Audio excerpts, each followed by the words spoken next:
Bueno, yo pienso que la comisión de senadores ha estado haciendo un gran esfuerzo y creo que lo van a lograr. Creo que aunque Dionis Sánchez diga que quiere ver para creer quiénes son las personas que van a proponer, pero yo pienso que hoy se dará una Cámara de Cuentas como la República Dominicana ha estado pidiendo. Si son los nombres que vi que están mencionando, me satisface mucho porque son personas que no se conoce su vinculación política con ningún partido.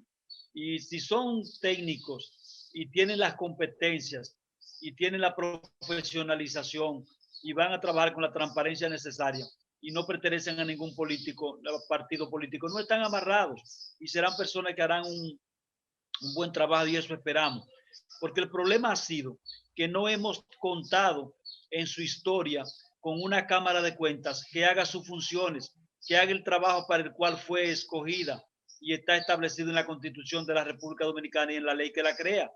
Porque entonces, ¿qué ganamos con tener una Cámara de Cuentas cuando no hace su función fundamental, que son las auditorías? Cada función de un director general o de un ministerio tiene que tener por lo menos en 4 años dos auditorías, una cuando entra y otra cuando sale. ¿Para qué? Para tener una información acabada de cuál fue la función, el desempeño de ese funcionario. De lo contrario, no sabemos qué pasa aquí. Por ejemplo, por ahí anda rodando una información que más adelante hablaremos algo sobre un conflicto del senador Carlos Gómez con Freddy Pérez. ¿Por qué? Bueno, porque el edificio que hoy aloja al Ministerio de Industria y Comercio, Freddy Pérez y Carlos Gómez, era de su propiedad y lo vendieron al Estado por $31,000, 31 millones de dólares. Esto dejó una utilidad de 130 millones que no se repartieron. Y hemos sabido que a través del Banco de Reserva, con recursos del Banco de Reserva, se compró ese inmueble, porque las utilidades se repartieron mal. Más adelante vamos a hablar sobre eso. Entonces, ese es el problema. ¿Pero por qué? ¿Dónde estaba Temito Clemontá, que fue uno de los negociadores? En Hacienda. ¿Y qué pasó? Que Hacienda no fue auditada y por eso no lo sabemos, porque no se dio a conocer. Entonces, ese es el problema que tenemos, que es un Estado que no se audita a sí mismo. Y si no se audita, entonces tenemos dificultades para conocer de su desempeño y de su transparencia en el manejo de los fondos. Vamos a esperar más adelante. Yo pienso que en 1 hora o media hora ya vamos a tener una información acabada sobre el caso de la Cámara de Cuentas y que serán gente, bueno, pues que van a realizar un trabajo. Bueno, en cuanto a las elecciones de Perú, ya terminaron el conteo y el izquierdista Pedro Castillo, que fue quien ganó la primera vuelta, aumentó de 16, aumentó a 19, aumentó 3.3 puntos porcentuales. Keiko Fujimori también aumentó porque era como 9 o 10 y quedó en 13.35. Pero miren un ejercicio. Aquí están los demás. También el ultraderecha Rafael López avanzó a la tercera posición, 11.68%. En cuarto lugar, el economista Hernando Soto con 11.64%. A estos candidatos le siguen el izquierdista Johnny Lascano con 9.1%. Verónica Mendoza con 7.8%, el empresario César Acuña con 6.6% y el exministro Daniel Urresti con 5.66%. Pero lo menciono porque miren, Pedro Castillo, sindicalista, izquierdista, ganó esa primera vuelta con 19.9%. Y ustedes saben cuánto sacaron el grupo de los 6 que quedaron en segundo, incluyendo a Keiko Fujimori, en segundo, tercero, cuarto, quinto y sexto. Sacaron el 65.29%. Esta es una de las primeras veces que uno ve en un proceso electoral que quien gana la primera vuelta la gana de manera tan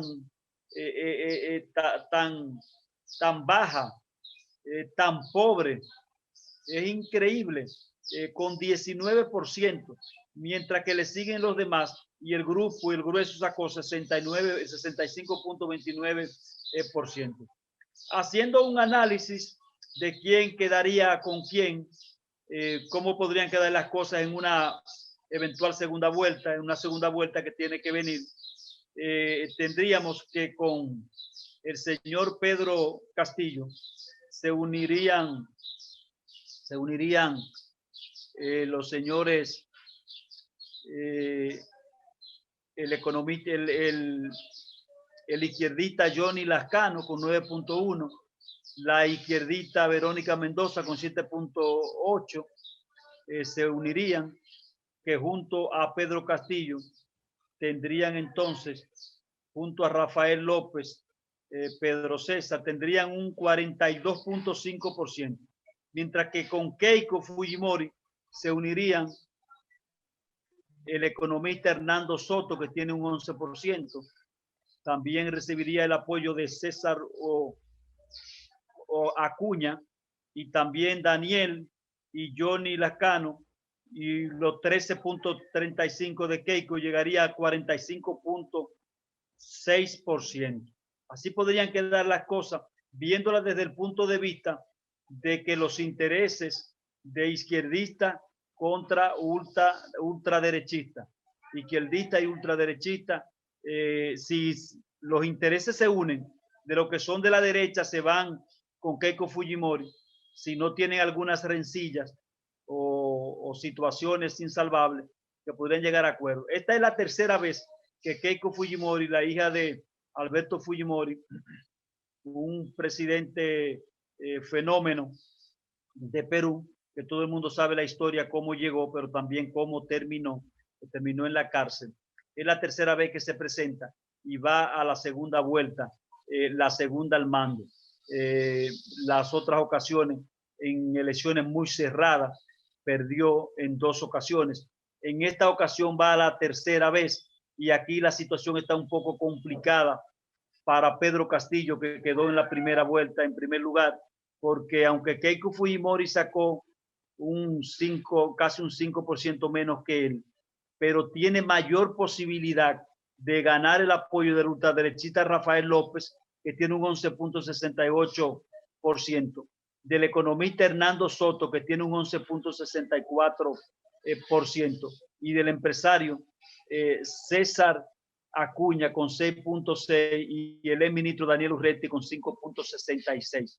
Y si estos que son de la derecha se unen a Keiko Fujimori, sacarían el porcentaje mayor para ganar y dejarían en 39 a 41% al sindicalista Pedro Castillo. Esa es la situación de los análisis que se están haciendo, dependiendo de los intereses y el pensamiento político de cada uno de los 8 que participaron en este proceso electoral de Perú. Un proceso sui generis, de una votación tan pírrica para el que quedó en primera vuelta y para el que quedó en segundo lugar, y los demás también. Fue una repartición mala, de una muy baja votación, de una muy pobre votación, de una votación pírrica para el que quedó en primer lugar, el señor Castillo, que quedó muy, pero muy debilitado.